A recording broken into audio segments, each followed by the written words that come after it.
下面呢，我介绍一下花。花呢，一般的画荷花呢，无非就是常见的白花、粉花和这个红花。画花一般采取的形式呢有两种，一种是勾的，先勾然后再染色；再有一种呢就直接用颜色点的。我们先说这勾花呢，就需要在用笔上要见一点功夫见一点功力。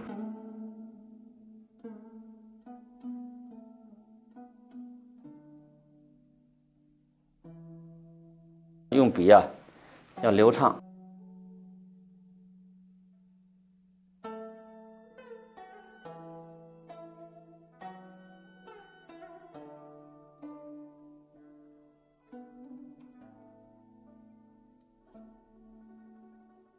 这个要勾得比较流畅。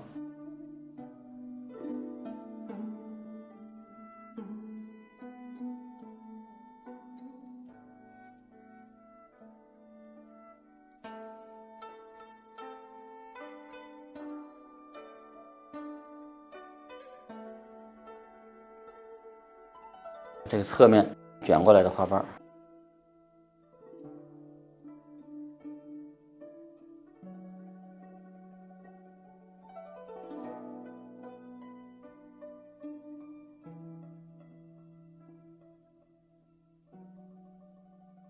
这是勾花的方法。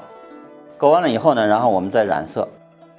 你比如说我们染成了粉色，或者是就是画成白花，白花一般就不染了，就可以直接染一点这个浅色去衬托它。比如说我们画这个浅色的花，浅粉白的，勾这个线呢适当的淡一点。如果我们画深色的花，勾的线呢就得重。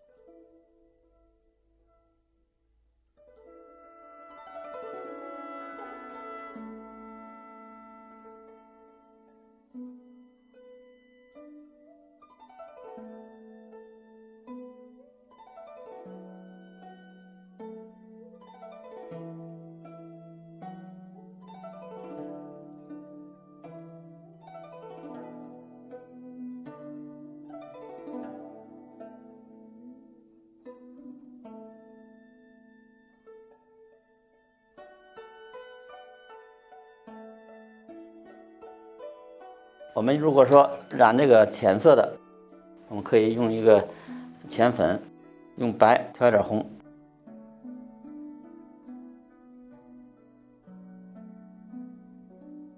花的背面颜色稍微深一点。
等到这个颜色稍微的干一干，在它还没有全干的时候，我们可以勾一下它这个脉络。